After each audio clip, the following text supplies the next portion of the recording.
Hello everyone and welcome to Elden Ring. In today's video I'm going to share with you the Iron Knight build. We focus on two-handing strength weapons. We're going to trade blows thanks to the Prayerful strike, because this way we gain hyper armor, poise, and we actually heal ourselves and nearby targets in case we hit the enemies. Let's begin with a weapon of choice. Prayerful Strike can only be applied to axes and hammers, so we have a few restrictions. We're going to choose either war hammers or great axes. Executioner's heavy great axe is my personal favorite choice. It has the best critical damage, and although it deals standard damage, is very long and has very good reach, and it's my to-go weapon. The only downside is that you have to farm it. My second great axe choice would be the Rusted Anchor. It deals pierce damage, which is an advantage against certain enemies, and you can get it early game from an easy boss. It has excellent scaling, especially when you enchant it as heavy. The only downside is that it doesn't have a very good reach. Although there are a few warhammers early in the game, my favorite choice is the Great Mace. It has one of the best scaling, especially when you enchant it as heavy, and as all hammers, it deals strike damage. As far as the armor, I'm using all the knight armor set, apart from the helm. You can get it from the twin husks in Round Table Hall, and I'm using the great helm you can get from a vendor in Kaelid because it offers a little better defenses, and I like the way it looks. As far as the talismans, we have a few choices.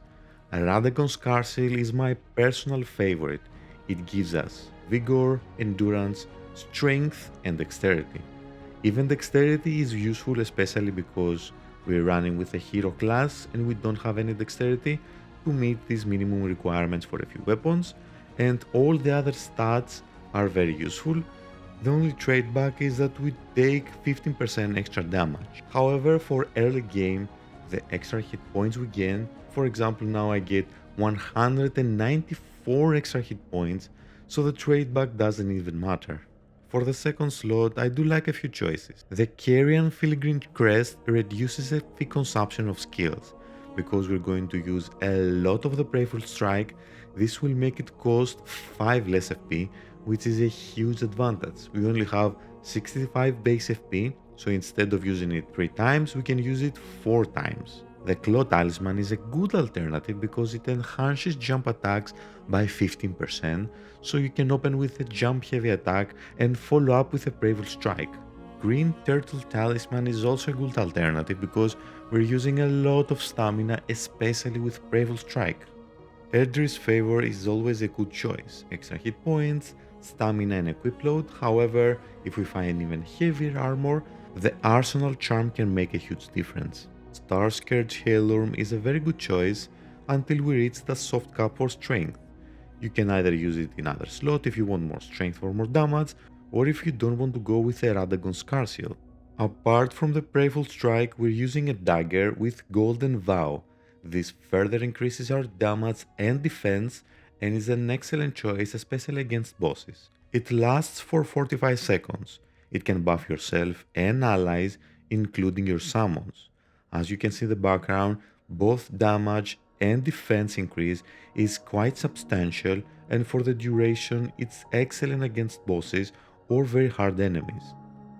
We need to find and apply Prayerful Strike as soon as we can to our weapon. Add Sacred Affinity until we can unlock Heavy Affinity that offers a little more damage the more we upgrade our weapon. You'll get the opportunity to apply the Heavy Affinity once you acquire the Iron Whetblade. I plan to make a detailed video of how you can access the Prayerful Strike early. However, the abridged version is from the ground lift of Tectus. You have to reach this location and then this lake. Inside there is an invisible beetle you have to hit and you will get the Prayerful Strike.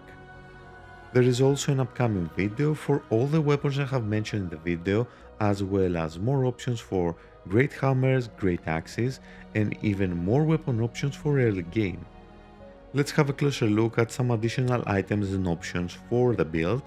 I do like the fire grease. You can find the recipe very early in the game, and the materials are very easy to get, and you can enchant your weapon with fire. For the Wondrous Flask, I go with the Strength and Stamina nodes because they're very useful and you can find them early in the game. I like to divide almost equally the Cerulean and the Chrism Flasks, with the Cerulean to have a little more advantage because we're using Prayerful Strike as offensive and defensive ability to heal ourselves and also deal damage to the enemies. The Banished Knight armor set is one of the best area upgrades you can get. Although very heavy, it offers a lot of defense and you have to invest in more endurance or talismans to increase your equip load, and the other downside is that you have to farm it. You have to access the Rampant Tower Site of Grace. Nearby there is a Banished Knight you can kill over and over again after you fast travel back to the Site of Grace, but be warned, the drop rate isn't as good. Personally, it took around 1 hour to get the full set and the halberd. Let's talk about stats. For the first levels I did focus to get 25 vigor, 25 strength, and I did a mistake with the dexterity because I started with a hero class and I did added a point, although that's unnecessary because I'm using the Radagon Scar Seal. Now the vigor is important because we're trading blows and we need to survive. Strength is important to be able to hunt, and endurance to be able to not have that heavy equip load because the great axe I'm choosing unfortunately is a little heavy compared to other great axes, and I don't invest anything in mind.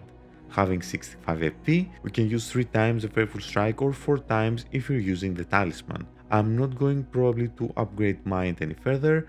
I'm going to invest a little better in strength and endurance until I get something like 30 and 25, and after that upgrade a little bit the vigor and focus mainly on these 3 attributes.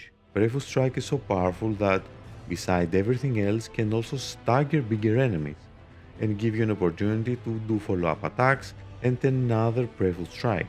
Be warned, although we gain a lot of poise and a lot of hyper armor, there are certain attacks from some enemies that can stop the Prayerful Strike, and especially bosses. You can also hit multiple enemies if they're close to each other, especially if your weapon has high or wide reach. That's why I like the Executioner's Heavy Great Axe. The most effective way is probably to know certain attacks that you can withstand using Prayerful Strike and use that to your advantage, so instead of dodging you can take the hit and trade blows with Prayerful Strike because you're going to heal anyway. I desperately need to try this using the Mimic Summon because I do believe later in the game this can be pretty powerful, especially if Prayerful Strike heal each other.